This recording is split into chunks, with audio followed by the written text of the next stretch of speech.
Alright guys, it's Chatterbox Reviews, coming at you guys with The Walking Dead, Season 8, Episode 14, review.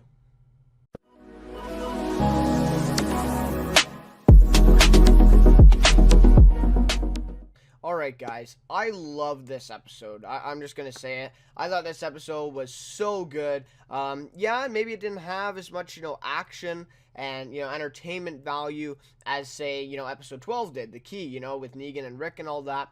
But this episode was so strong, just the character development, the dialogue. You had so many lines in this episode that are just, like, funny, meaningful, just emotional, like, really just everything packed into this one.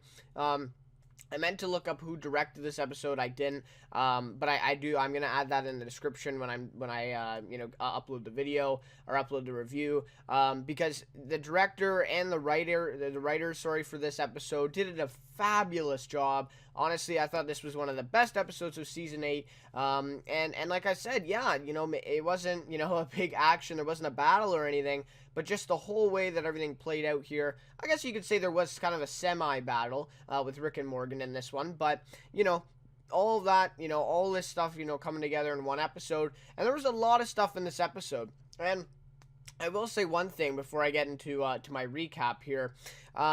In Season 7, like, if we saw this stuff in Season 7, I could see the stuff with Negan and Jadis being a whole episode in Season 7. The stuff with Morgan and Rick being a whole episode. Even, like, the Carol and Morgan, Carol finding Henry. Like, that's what Season 7 was, alright? And, like, maybe some of the earlier seasons of Walking Dead. But this season, it's just everything's so jam-packed. They're putting so much into these episodes. And this one was extended quite a bit. Like, I think we actually got a full hour, like a full 60-minute episode this week. Or that might be a little bit of an exaggeration, but at least like 55 minutes-ish, 50 minutes. So it was a long episode compared to usual, and I felt like they really did that well. There's been past episodes where they've been extended. This whole half of the season has been extended. There hasn't been one episode where it ended exactly at an hour. I think there's one where it's like 2 minutes over, but still, that is extended. But yeah, there's been, episodes in the past, not just this season, that have been extended, and I didn't really see a reason for it, right? But this episode was one of the best examples of, yeah, I think you did need to extend this one to get all the stuff out, and I think they did it really, really well. They made a good choice in extending this one. So, yeah. But anyways, back to so I just saying that this half season and this, season 8 is doing such a good job. I would even say like a way better job than season 7 did, with those kind of, episodes. It was just really boring at times, and now they've really got their mojo back. And they're really, building on that. So anyways, go over my recap here, try to make it a little bit quicker, and then, touch on rating, favorite character, and some more overall thoughts of the episode. All right, so we start out here with Jadis. So we see how Jadis survived the original attack, basically the shooting squad, right? Basically, where Simon, lighted up gents, and they all, shot all the junkyard people dead, right? They basically just it was basically a firing range, and all of them were killed. Every single one of them. But Jadis. So in this scene, we find out how she survived it. We see that she pretended to play dead, pretty much, and that actually that saved her, right? She was just laying there on the ground. She pretended to play dead, and then the Gary, who's that savior guy, he like spits on her and stuff. So like that's pretty pretty ruthless there for him to do that, and yeah. So that was very interesting there that she played dead. That's how she survived. I just assumed that they kept her alive. I don't know. I didn't really, I wasn't like worrying about it. Like I wasn't like trying to figure out how the hell did she survive. No, I just thought they left her alive to, kind of, be there and, kind of experience all the loss that she has, right? Because now she's pretty much meaningless. She doesn't have a group or anything. So she doesn't really matter to the Saviors. But they actually would have killed her if she didn't, pretend to play dead. So anyways, she survived, and then we see her open the crate there, and she rolls Negan out on a block. He's on like this wooden block with wheels, so just hilarious here. And Negan says, "What the shit?" Like he just has no idea what's going on, and she's dragging him, and he's like, "No, seriously, just tell me what the shit." And then the intro plays. Hilarious thing there, just seeing Negan like rolled on a freaking on a block like that on the wheels, like, oh. That is so funny, man, because he's always, in the role of power. He always is in charge, of things. And in this situation, it's like he's totally, defenseless, and he's just, tied up on this little block and being rolled around, and he's like, what the shit? Like, just really, really funny scene there to start off with Negan there. So then we have a little discussion or a conversation with Tara and Daryl. So in the scene, we do find out that Tara is going to be okay. She is going to survive. That Dwight's arrow did not do to her what it did to or what their weapons did to Tobin and some of the others that actually developed this whole guts trick thing. So anyways, so she says, this means that Dwight shot me with a clean arrow. And obviously, that means that he wasn't trying to kill her, right? Maybe he is on their side. Maybe he saved her. And he says, if Dwight didn't shoot that arrow, I might be dead. Maybe he was actually helping. And I think that is the case. I think that's, that's reality. And Daryl, he's still against Dwight. Tara's trying to kind of convince him here. And, she just can't break him. So anyways, and yeah, so she's just trying to convince him.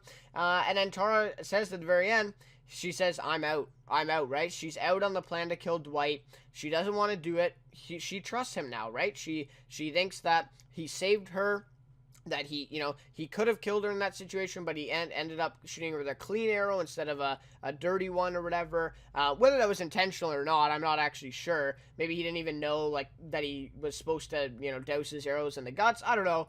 But anyways, either way, she survived. And now it's up to Daryl to decide what he wants to do. Because originally it was Tara and Daryl that were kind of in a pact that they were going to kill Dwight as soon as possible or right after the war.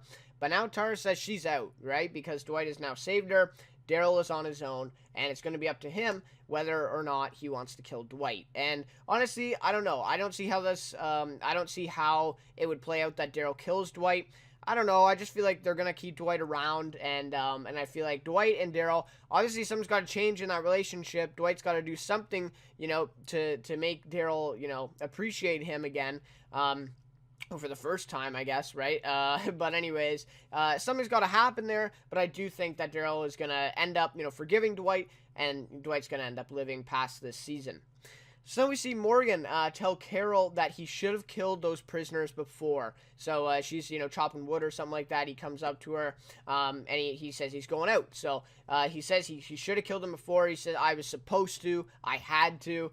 Coming back with these words again, right, from Gavin. And this is something I didn't realize, too, is last episode when he was kind of being, like, haunted by Gavin's ghost there, and Gavin was saying these things, you were supposed to, you were, you had to, stuff like that. I thought he was kind of referring to Henry in saying that, he was supposed to kill these prisoners because then Henry wouldn't have to, or this stuff wouldn't happen to Henry. But I think it was mainly meaning, like, that Morgan knew that these prisoners were going to do something, and then he could have killed them back in season 8, the first half. I think it was like episode 2 or 3.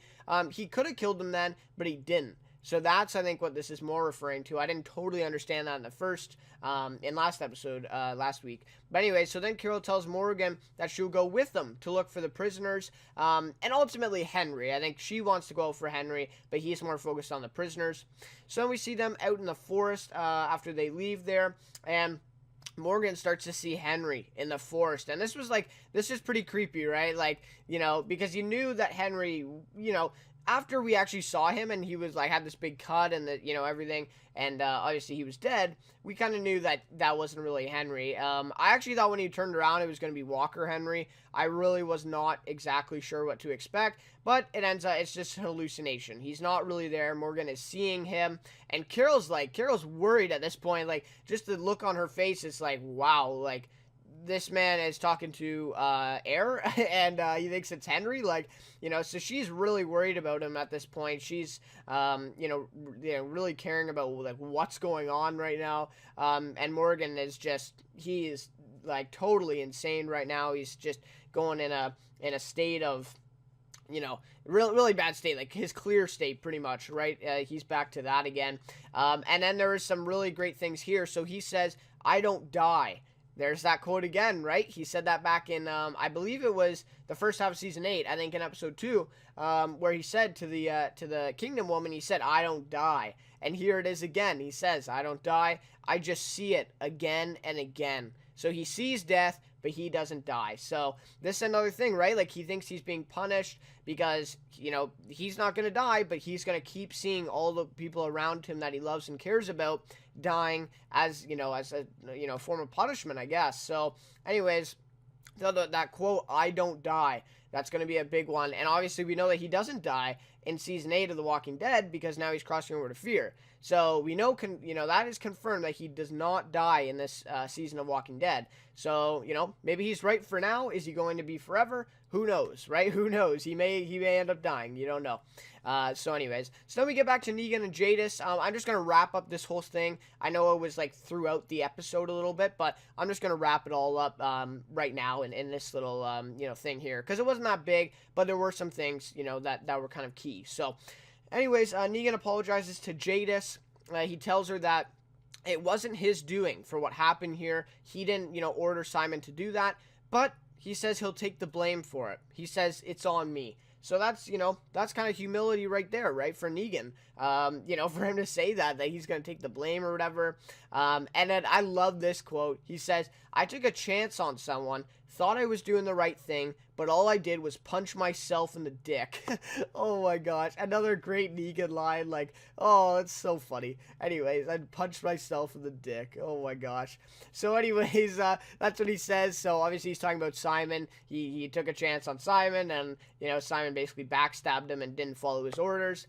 And then he says, "I'm sorry that you lost all you had, but I know in some way I can help get it back." And this line just triggers Jadis, and she takes a swing at Negan with Lucille and stops just inches before his face. Like, holy shit. Like, that was a huge moment there, and I didn't expect it. Like, I was just sitting there, and then all of a sudden Jadis just, you know, comes over, and yeah, she was so close to hitting him in the face. Obviously, you know that she's not going to hit him in the face. She's not going to kill him, because Negan's not going to die in that situation, but it was really, like, intense. Like, all of a sudden, just the intensity built there. You know, Jadis almost hit him in the face. So she's obviously mad. She doesn't really care what he's saying. She's just infuriated. She's just angry at Negan at this point. She doesn't really care what he says. Nothing that he says is going to be good enough to heal her, right, from the loss she's experienced. So we see that Negan then takes a gun and a flare when Jadis leaves, goes around the corner, and then he says, you know, "Let's talk about it. Let's talk. That's all I want. I just want to talk to you." And he threatens to, like, burn some of her Polaroid photos or something like that she has. And those are the only thing that she has to remember her group by. So she wants to keep those. And of course, at this point, she's threatening to burn Lucille. So it's like, that's Negan's one thing that he has that he doesn't want to lose, and the pictures are the one thing that Jadis doesn't want to lose. So they both are basically in possession of each other's weaknesses, their ultimate weaknesses right now. So Jadis decides, you know, to talk to him so that she can get her pictures back and all that. So also, you know, Negan on this block, he rolls to a bag of guns, gets a gun and a flare when he's tied up and he can't move his arms. I don't know. I don't know about that one. But, anyways, whatever. So Negan then tells Jadis about his wife and that he named his bat after her. So, I don't know. A lot of you are talking about this like it was a big deal. I don't know. Maybe it's just my knowledge of the comic books, but I knew that. I knew that the bat was named after his wife named Lucille. I'm pretty sure that's been mentioned before in the show. I don't know. Maybe I'm totally wrong, but I swear that was mentioned before in the show. But people are making a big deal of it like this is the first time they've heard that. So maybe I'm wrong. But anyways, that wasn't as a big deal for me because I already knew that it was, you know, his wife's name and that, you know, she meant a lot to him. But yeah, so he does say that. And then all of a sudden she gets on him to grab the flare. Like, she's just like not having the discussion at all. Still, of course, angry at him. So she tries to grab the flare, but she actually loses it and it goes in like the little puddle there. So it goes out. And then a helicopter starts to fly over top of them. Like, this was crazy. And then Negan's like, "What the shit?" Like, he has no idea what's going on. He's like, "A helicopter? Like, what? You know, what is this? What the shit?" I love that. I think this episode should have been called "What the Shit." That would have been amazing. But anyways, and then Jadis, she gets another flare, right? Because the other one went out. She tries signaling it, you know, trying to signal the helicopter. She's like, I'm here. She wants to get picked up by this helicopter, I guess. but she fails because Negan, he puts out the original flare, so it doesn't give her enough time, and she fails. Right? So the helicopter does not see her, and she doesn't, get to get picked up pretty much by the helicopter. So a lot of questions are risen here. Does she know who's in the helicopter? I have some predictions on what I think who's in that helicopter. I think it's a new group, but I don't know. A lot of questions there to be asked, and I don't think they'll be answered this season, but definitely in season 9, I think that helicopter is going to come back and play a big role. So we see that Jadis, after that, threatens to light Lucille on fire to hurt Negan. So she's just kind of had it. She is done with it, right? So she just wants to light this Lucille the Bat on fire and hurt Negan, right? For her hurt, right? Her loss. So then he says that he can settle this and make things right. And this, persuades her to stop, basically to stop threatening and to not burn Lucille. So he says, I'm going to make things right. And Jadis kind of knows at this point, if I'm going to hurt Negan, it's not revenge, right? He's not the guy who came and shot up all my friends. That was Simon. And, Negan's saying he's going to make things right. I think it's by Lucilleing Simon, killing him brutally. But I don't know. I might be wrong. But I think that's what's going to go down in the next couple episodes here. So we'll have to see. So that's kind of the Negan and Jadis part there. Obviously, at the end of the episode, we see a little bit more of Negan. That'll be coming.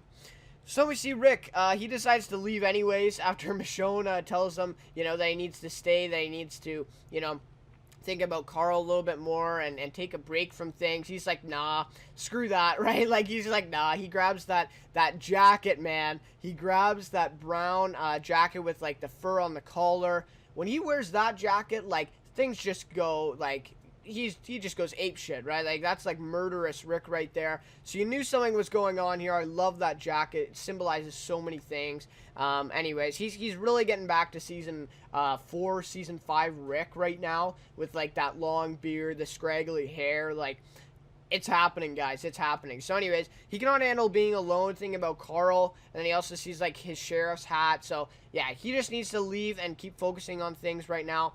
So then he talks to Alden, who is the name of the main savior guy who's been talking to Maggie. He decides to stay.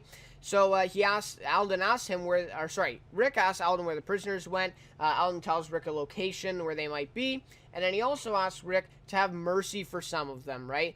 Some of them made the wrong choice. If you can bring them back, you can show them, your mercy or whatever. And Rick, yeah, I doubt it. And I love this line, when Alden's saying, you could bring them back, you could, show them mercy or whatever. And then Rick says, yeah, I could, right? And then he just walks away. I love that. It's like, yeah, there's no way that's happening, right? Like, Rick at this point, no way, right? So that was awesome. And then we get this big scene play out. So, first off, we see Morgan and Carol on the road, right? So they're on the road here, and they see a walker with Henry's staff in him, right? Just like stabbed in him.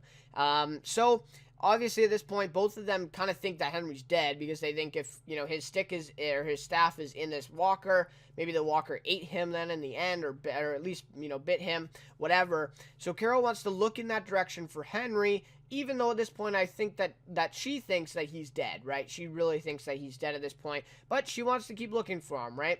And Morgan says he can't go, right? And this was such a good quote, such a good line from Morgan in this one. He has a lot of good lines, but he says, you save people, I watch them die.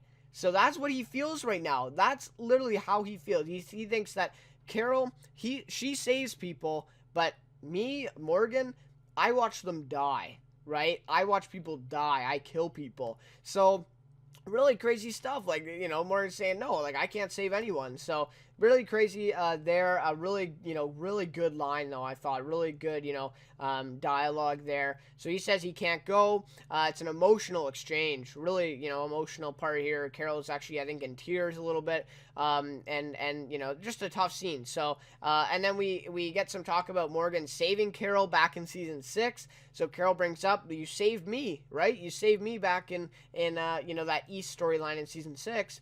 you saved me, right? Why can't you save people now or whatever? And Morgan says, I have to kill him. I have to kill these, these prisoners. And Morgan goes off on his own, and then Carol goes in the direction to find Henry. So, yeah, really big stuff here for Morgan in that scene as well. So then we see that Morgan then finds Rick. This was like a really, this just proves that Morgan is not okay or not all right now, because he sees Rick, and even after he sees him, he still has his staff in the air and he's about to swing, and Rick's like, you know me, we're friends, right? And Rick knows at this point, he's like, yeah, okay, Morgan has gone insane again, right? Because that was just a crazy scene there. But anyways, they band together to find the prisoners. They say, let's go after them together. So, they're on the road then, and all of a sudden, Rick gets knocked out. So, crazy stuff. Originally, I actually thought Morgan knocked him out and kind of turned on him here, but ended up that it was the saviors. It was the prisoners, right? So, yeah, they didn't get too far, and then, the prisoners already are on them. So they're back in some building right now with the prisoners, and they are captured, right? They're tied up and kind of, prisoners of the prisoners, I guess, if you want to say. But anyways, so Rick offers to take them all back to the hilltop. He says, it's not too late. We can take you guys back. And this was a very important part in this episode. He says, I give you my word. Nothing else is worth more than that, these days, because, obviously there's no money or anything like that. And he says, I give you my word that I will take you back with me. I'll show you mercy, and we can all go back together. And that's a big thing, right? Because Rick and his word has been so, it's been serious. He does not lie about that. His word means a lot to him in the past, and obviously not in this scene. So this is a turning point for Rick, I think, in that, his word, right? That's been a big symbol for him. That's been, truthful. That's a moral, that's his morals. His word means a lot. And in this scene, it means absolutely nothing. So crazy stuff here. Really big turning point for Rick.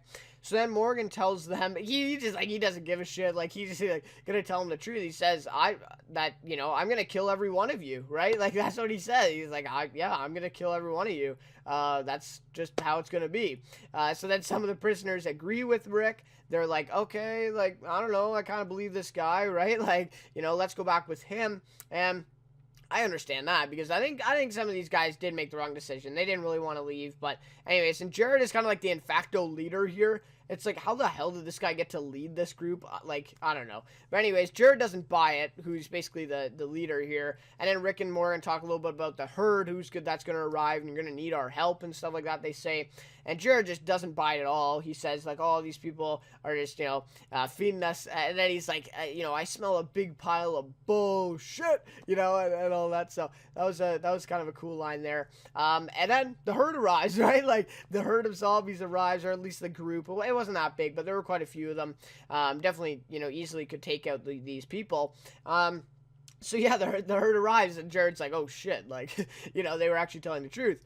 So then Rick and Morgan get freed here. They're fighting. Everything seems normal, right? And Rick is actually even about to get bit, but the one savior guy actually saves him and shoots the walker off of him. And then all of a sudden, they're just in mid-fight here, and Rick and Morgan kind of look at each other, right? They kind of give each other a sign here, and all of a sudden, they just flip, right? The switch just flips, and everything goes nuts. They take out all the prisoners one by one. Rick even, he takes his axe, and just, drives into a guy's neck. Morgan, kills, two of them with his staff through their throat. Just brutal deaths. I mean, they just take out each one of them one by one after another. And then we see Jared run off, and it's really? Wow. But it was a good setup of a nice death here. So Morgan then goes after Jared, who runs away. He finally gets the best of him. It actually looked like Jared was putting up quite a fight here, so, props to him. But he ends up getting the best of him. He locks him in with these walkers. He closes this fence on Jared with this room of walkers, and he holds Jared up against the fence so he can't get away and all that. And then the walkers come, and they tear him apart. This was such an awesome death. I was like, yes, like I was so excited for this. And I mean, just the fact that Jared and the actor Joshua Michael, I saw him on Talking Dead afterwards, the fact that he can play a character this good, that we hate him, and that we are literally, clenching our fists and celebrating a death like that is just awesome. So, credit to Joshua Michael and the writers for developing this Jared character. At the end of the day, you really got to appreciate that more than, what you're actually watching on screen. The fact that they could set that up, that we're so, so excited about his death is something, really good. So, that's great there. So, anyways, such an awesome death. That's exactly what he deserved, to be torn apart by walkers. I would like Morgan to kind of I don't know. I would have liked to see him, have a staff through the throat as well. Felt like that would have been maybe a tough, a brutal death as well. But, whatever. So then Rick, after that, finds a man that's still breathing on the ground. This is the guy who actually saved him, who shot the other walker. And this guy's, saying, I thought you said, we could come back. Of course, he's barely saying it because he's about to die. This is the guy who got axed in the neck. And he says, all this stuff, you said that we could live together and all this. And Rick's like, I lied, and shoots him right in the face, puts him out of his misery. Wow, man. That's crazy. Like I said before, season 4, season 5, Rick is here. Okay. This is just as brutal and ruthless as he was then with stuff. And if you remember back in season 5, when he kills that cop, right? That cop that he runs into, and he says, shut up, and he shoots him. This is really similar. He says, I lied, and he shoots him exactly kind of the same way. So yeah, I felt like that was definitely an interesting thing there. Jesus, man. I mean, the way that Rick and Morgan just take these people out really ruthlessly, really brutally. And wow, Rick lied. He totally gives him his word, and it means absolutely nothing. So then at the very end of that scene, Rick asks Morgan why he saved him back then in season 1. Right when he came out of the hospital. Why did you save me, right? And Morgan says, because my son was there. That's the only reason that I saved you. To show my son the way. To show that, we can save people and all that. And I think this really gets Rick starting to think about Carl again. And thinking about his son's impact on his life, right? Because Morgan and Rick are now the same. They don't have a son to guide them, right? To show them the way, sort of thing. And so now, both of them, they don't have their son anymore. So how are they going to act now? And how are they going to be impacted by the death of their son? So very interesting thing there. A really good dynamic between them as well in this episode. All right, so that was basically the main, part. That was the biggest, scene of the show, or the episode this week. And now I'll just quickly go over the last, last parts of the episode. So Jadis lets Negan go. He offers to take her back with him, but she declines, right? She's not really, she doesn't want to go back with Negan. So Negan says he'll be back sometime. Those are his words. He said, I'll be back sometime. To see you again and maybe get you to join us after we win the war, right? And we know you're probably not going to win the war, Negan, but, that's what he believes right now. So we see Carol in the forest at night. We hear Henry scream for help, and she finds Henry. I thought that she would find Henry. I didn't think he would die. But anyway, she finds him in that little, tree wall, right around the stream. And this was amazing, man. I noticed this right away. Such good writing here and such good direction, really paying homage to Sophia back in season 2. The meaning of this, that she's able to find Henry in that spot. And I actually watched Talking Dead. They actually filmed this scene with Henry in the exact same location as Sophia back in season 2. So that's really cool. But anyways, the fact that Carol was actually there this time to save Henry instead of being, that weak mom back in season 2 on the highway that couldn't even kill a walker. But at this point, she's able to take all 3 walkers out and get to Henry and save him. So just such good meaning here. Such a meaningful scene. That she's able to save Henry and get him back. So then he gets back to the hilltop. Ezekiel very happy to see him, right? Really happy that he's still alive. And then Morgan and Rick return after that. Morgan tells Henry that he killed the guy who killed his brother, right? He says that again. He tells him the truth now, right? Because he told him it was Gavin last episode. But now he actually says, I killed Jared. Jared was the actual guy who killed your brother. And then Henry puts his hand on his shoulder and says, sorry. And it's like, wow, this kid is pretty messed up right now, right? Because he's saying, like, sorry that I made you do that. Sorry that I, made you kill him or whatever. And Morgan says, don't ever be sorry. And, oh my gosh, like, this is exactly what Morgan told Carl back in season 3. Season 3, he told Carl in Clear, don't ever be sorry. After Carl, he puts his hand on Carl's shoulder and says, don't ever be sorry. And now he does it with Henry. Just so many things connecting back, man. So many cool lines and dialogue here. And then we see Eldon kind of stare at Rick, and he knows that he didn't have mercy for them. He knows exactly what just happened with Rick, and definitely that's going to change his opinion of him for sure. So anyways, the big thing there. And then we see Negan driving home. He opens his door for someone to get in. We don't know who, right? That's the way they leave it. We don't know who it is. And Negan gets back. I love this line. He says, Daddy's home, but I want it to be a surprise. I got a lot of surprises to roll out. So he doesn't want Simon to know that he's back yet, right? And the way that, like, the Saviors greet him, they're like, Negan? Like, we thought you were dead, right? Like, they have no idea, that he would be back. But he's at Daddy's home. I just love the lines from Negan in this one. Got a lot of surprises to roll out. AKA, I think he's going to kill Simon. But, we'll have to see, obviously. But anyways, that's, a cool scene there where he gets back. So we'll have to see where that happens. So then we see earlier in the episode, Daryl tells Maggie and the women that are there, Rosita and the other Kingdom woman, that they should start going hand to hand because he thinks that they don't have much ammo left. He doesn't think the Saviors have much ammo. Rosita says they have our bullet maker, Eugene. So that's a big thing there, right? And she says she knows where they're being made. We can go there. So we see at the very end of the episode then that comes back. Daryl and Rosita find the bullet making factory, and they're kind of on a lookout there. And Rosita says, we don't need to take out the machines. We need to take out the man. So, are they going to kill Eugene next episode to stop the bullets from being made? Are they maybe just going to capture him and hold him prisoner? Who knows, right? Who knows what they're going to do? But they have to stop Eugene in order, to stop the Saviors from getting these bullets.